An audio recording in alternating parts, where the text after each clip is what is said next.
Your feet dragged across the sand as the sun was mercilessly shining upon your sweat-covered back.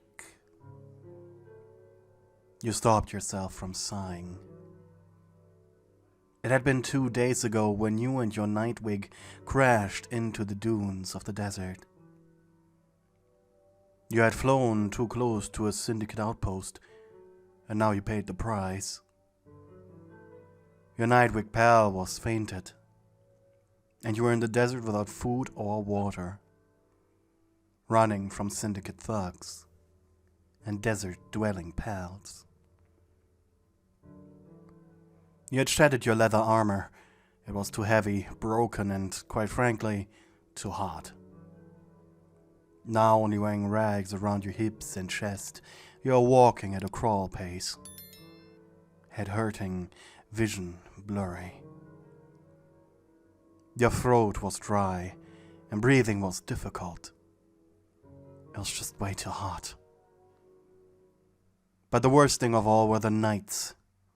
They were the polar opposite, no pun intended. Freezing cold, to the point that you couldn't feel your feet, hands, and face anymore. And so, you would eventually succumb to nature. If it wasn't for one fateful step onto just the right dune, into the right territory.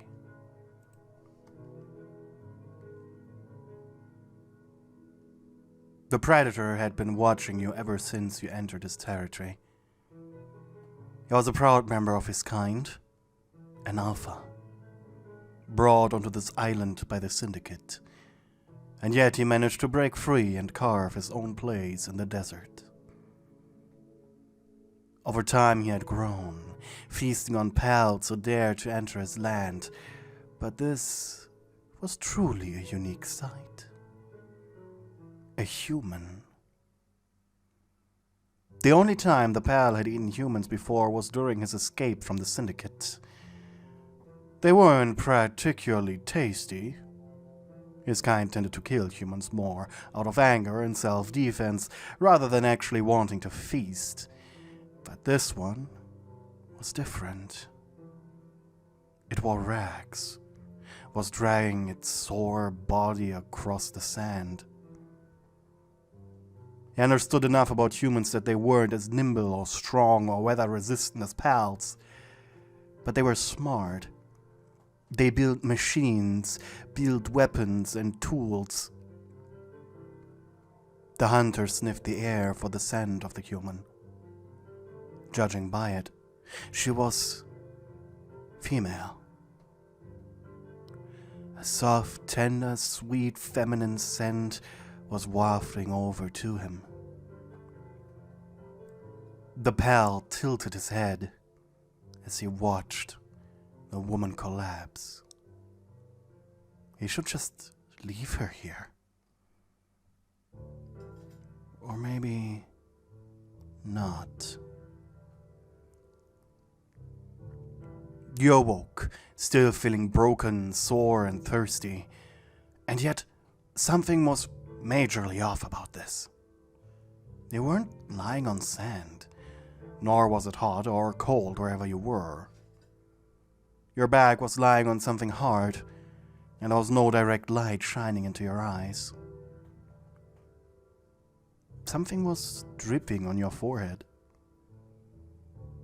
At first you didn't move, too exhausted still. But the constant droplets on your forehead eventually forced you to sit up.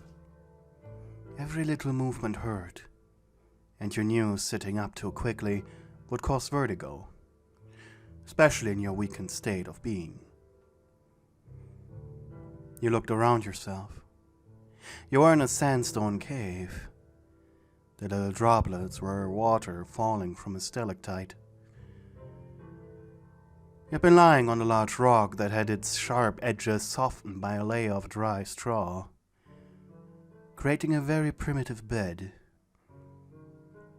Next to you on the ground lay the little stone slab, on it a small pile of berries.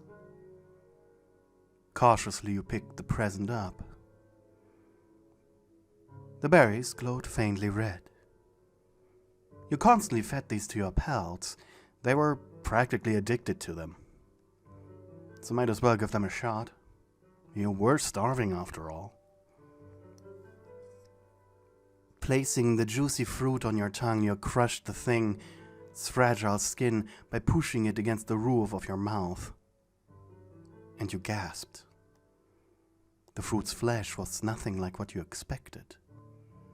Being more like an orange with tiny, sweet, juice-filled capsules. Huh. You always assumed they were like cherries. And after such a long time without drink or food, this was probably the greatest culinary pleasure you had ever experienced. You hummed and groaned. So good. It was difficult to not grab a full handful just because of how hungry you were, but this was still not a lot of food, so you better savor it. Even though it tasted just like sugar water with a very, very slight note of strawberry flavor. Once you ate the final berry, you sighed, pleased. Of course, you still were hungry, but you no longer felt like you were going to die at any second. With your hopes of getting out of this alive, you finally decided to check your surroundings closer. For one, you are still wearing your rags. You luckily didn't have any injuries, minus a few scratches, but the bottoms of your feet were completely calloused and cracked. Shaking your head, you decided to ignore that for now. Your bag and its contents had been neatly laid out at the dead end of the cave, including a makeshift pistol, a handful of coarse ammunition, 3 blue plow spheres, 1 containing your nidwing, some wool bandages that were still clean, and lastly, your broken stun baton. The cave itself wasn't all that big, really just a slightly deeper den into a larger stone structure. Either way, though, it was enough to have a more survivable temperature than the outside. There was no fire pit, and the walls were covered in what seemed to be claw marks.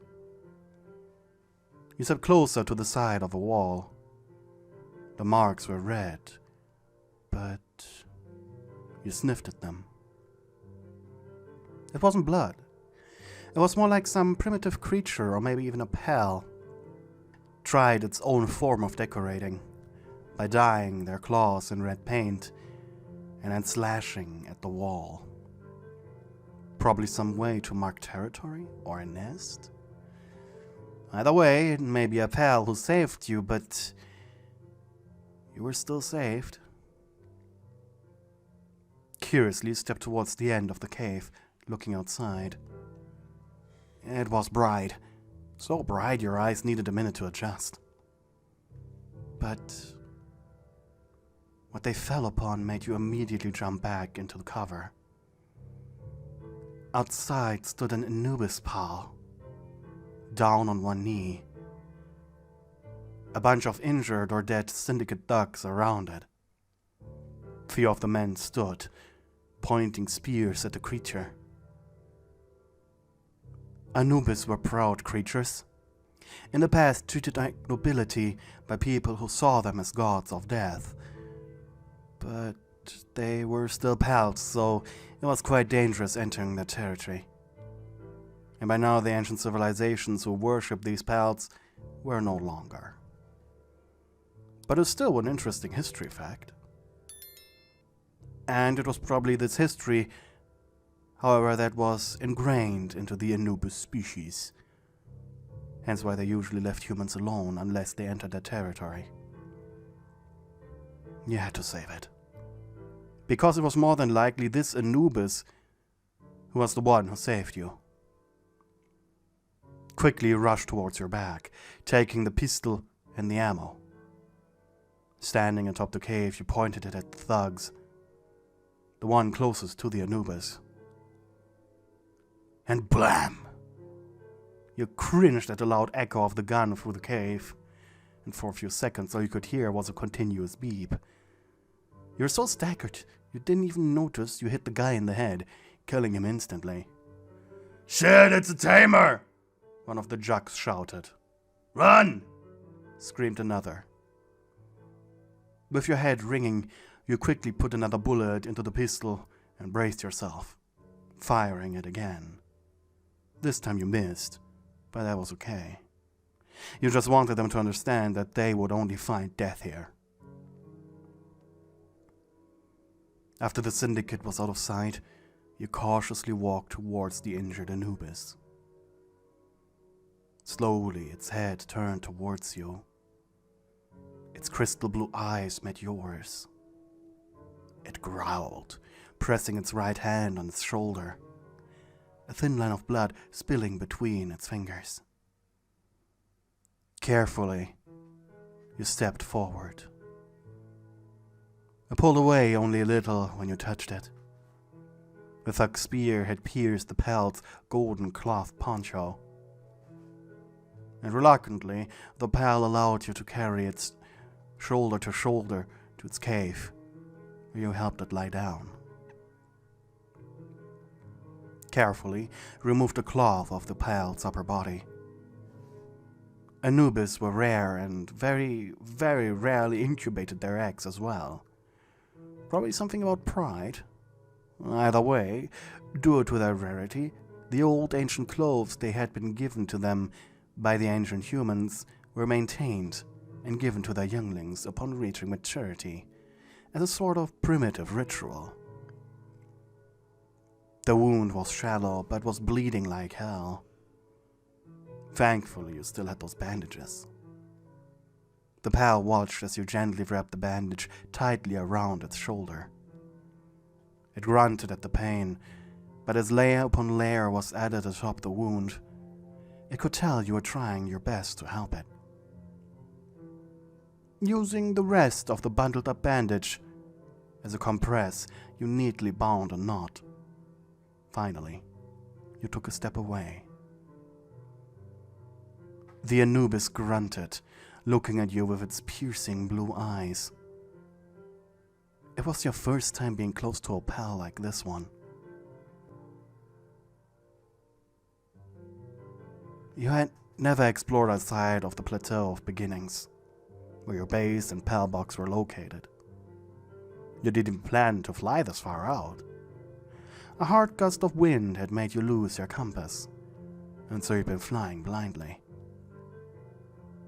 And so, seeing the Anubis' strong muscles moving under his thin layer of even thinner fur was mesmerizing to you, especially since it seemed as if his body was steaming with energy and raw power. You didn't get that from Lamballs. The Anubis noticed you staring and drooling at his strong muscles, and made a noise somewhere between a bark and amused hum. Sorry, you said, blushing, turning away from the magnificent creature. With the Anubis hurt and you still feeling weak, you spent the rest of the day in the cave. Behind a stack of rocks, the pal had been hiding a slightly larger pile of berries, even some dried meat. But most importantly, a metal flask filled with crystal clear water. A symbol on the side indicating that this had been the property of a syndicate member at some point in the past.